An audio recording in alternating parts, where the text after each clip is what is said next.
7 news 24 में आप सभी का स्वागत है। जैसे कि हमने पिछले टाइम एक सीरीज शुरू की थी जिसे कहा था सोशल अवेयरनेस यानी सामाजिक जन जागृति। पिछले वक्त हमने एक मुद्दा लिया था, पानी का मुद्दा।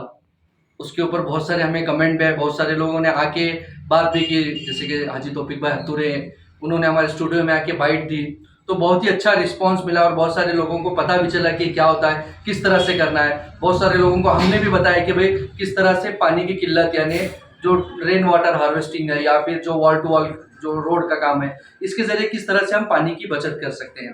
तो आज हम आए हैं इसी सीरीज का दूसरा भाग लेके, वो है लोन। लोन आज के जमाने की सबसे ज्यादा अहमियत लोन। आज हर दूसरे इंसान को देखिए, वो कहता है कि मैं कर्ज में हूं, मैंने लोन लिया है। वो चाहे किसी प्राइवेट फाइनेंस से हो, किसी बैंक से हो, या फिर किसी साहूकार से हो, या फिर किसी बचत गट ETC, बहुत सारे तरीकों से लोन लिया होता है हर कोई इंसान। हर दूसरा आज 99.99 लोगों ने कर्ज लिया हुआ है किसी ना किसी माध्यम से, किसी ना किसी जरिए से।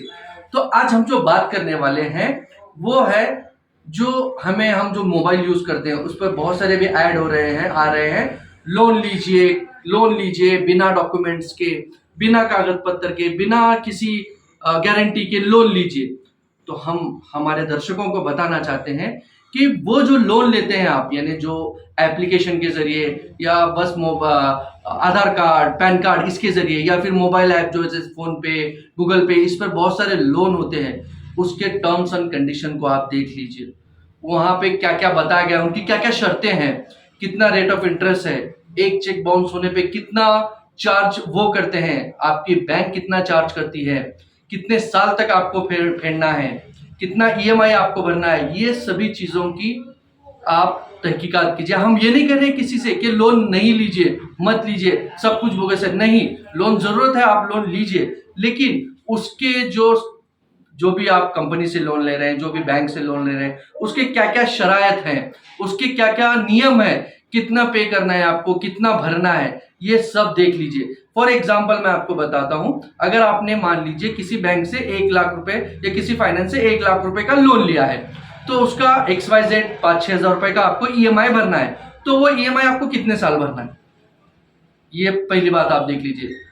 लोन लेने से पहले कितने साल EMI भरना है, और उसका चेक बाउंस अगर आपको बैंक से भरना है या फिर आपको किसी को देना है, तो वहां पर आप उस जो तय किया हुआ वक्त है, अगर आप नहीं देते तो उसका आपको कितना फाइन, कितना दंड लगेगा, फाइनेंस की तरफ से, बैंक की तरफ से।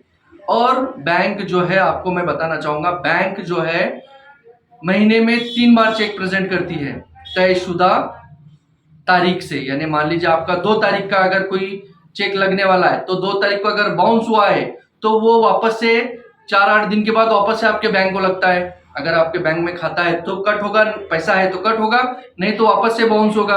उसके बाद वापस 10 या 12 तारीख को वापस से लगता है। तो इस तरह से कोई कोई बैंक 3-3 बार चेक लगाती है।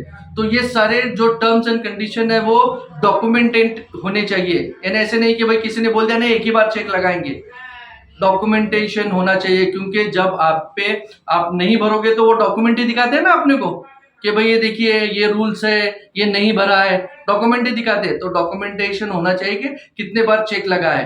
तो ये हम हमारे दर्शकों से यही अपील करना चाहते हैं कि जब भी आप लोन लोगे किसी भी ऐप के जरिए या किसी भी बैंक के जरिए, तो उसकी पूरी तहकीकात कीजिए कि कितना पैसा भरना है, आपको एक्स्ट्रा कितना पैसा आपका जा रहा है। 1 लाख रुपए लिया तो उसका 1 लाख रुपए ब्याज जा रहा है, या 1 लाख लिया तो 1,60,60 रुपए आप भर रहे हो, चक्रवृद्धि ब्याज किस तरह से रहता है, ये सब तहकीकात करके आप लोन लीजिए। धन्यवाद।